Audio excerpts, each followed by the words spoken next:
দেখতে পাচ্ছেন শিকারি ভাইয়ের হাতে বড় একটা কাতল মাছ ধরা পড়েছে। আর এই কাতল মাছটা ধরা পড়েছে চট্টগ্রাম ২০০০-তে। এখানে আজকে ৭৫,০০০ টাকার টিকিটে শৌখিন শিকারি ভাইরা মাছ শিকার করছে। সব থেকে বড় মাছটা ধরতে পারলেই পাবে ১৫ লক্ষ টাকা। এটাই হতে পারে ১৫ লক্ষ টাকার মাছ। আমরা শেষ পর্যন্ত দেখব শিকারি ভাই কোন কৌশলে, তার কি কৌশলে এই মাছটি নেট করছে। চট্টগ্রাম ২০০০-তে বেশি মাছ ধরতে হবে না, এখানে একটি বড় মাছ ধরলেই পাবে ১৫ লক্ষ টাকা। সেটাই কিন্তু শিকারি ভাই চেষ্টা করছে। দেখুন কি পরিমাণে মেশিন থেকে সুতা নিচ্ছে। বিশাল সাইজের কাতল মাছ ধরা পড়েছে। কাতল মাছটা নেট করার পরে আপনাদের দেখাবো কত কেজি এই মাছটা হয়েছিল। দেখতে থাকুন, আর অল্প সময়ের মধ্যে হয়তো মাছটা নেট হয়ে যাবে। নেট নিয়ে কিন্তু অপেক্ষা করছে আরও এক ভাই, কারণ মাছটা বেশি কিনারে আসলে পাড়ে এসে আটকে যেতে পারে, তাই তারা ঢেউ দিচ্ছে যেন মাছটা একটু দূরেই থাকে। এখানে শুধু প্রথম পুরস্কার ১৬ লক্ষ টাকায় নয়, এছাড়া আরও ১৬টি পুরস্কার রয়েছে, যার প্রত্যেকটাই ১ লক্ষ টাকার উপরে। মাছটা দেখেন ভাই, মাশাআল্লাহ, বিশাল বিশাল সাইজের কাতল দেখতেই পাচ্ছেন। বড় সাইজের কিন্তু কাতল।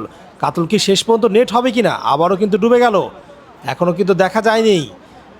আবারও ভেসে উঠেছে মাছ, হয়তো নেট হয়ে যাবে। মাশাআল্লাহ, অবশেষে নেট হয়ে গিয়েছে। দেখি দেখি কেমন সাইজ।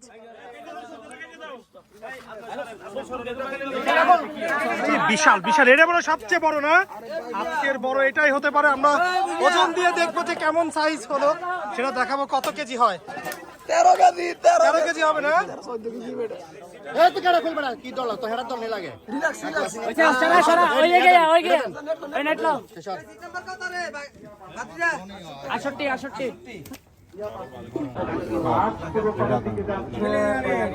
একদম বরাবর আছে। ওকে ওকে ওকে ওকে, তাহলে 10 কেজি 100 500 কম, তাহলে 9 কেজি 600। আসল নাম্বার 68 টাকা।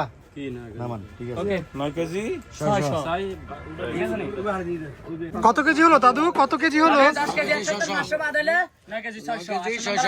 9 কেজি 600 কতটুকু হয়েছে দাদু ভাই? 500 গেল আর 100, 9 কেজি 600। হ্যাঁ 9 কেজি 600। ওকে, 9 কেজি 600 হয়েছে না? 9 কেজি 600 হলো। এই দেখেন মাছটা যদি দেখাই দেই, 9 কেজি 600 গ্রাম হয়েছে। উঠান ভাই, উঠান উঠান, দেখেন কত কেজি হয়েছে ভাইয়া। 9 কেজি 600। কোথায় থেকে আসছেন? চাঁদপুর থেকে চলে আসছেন। মাছ ধরে কেমন লাগছে আজকে?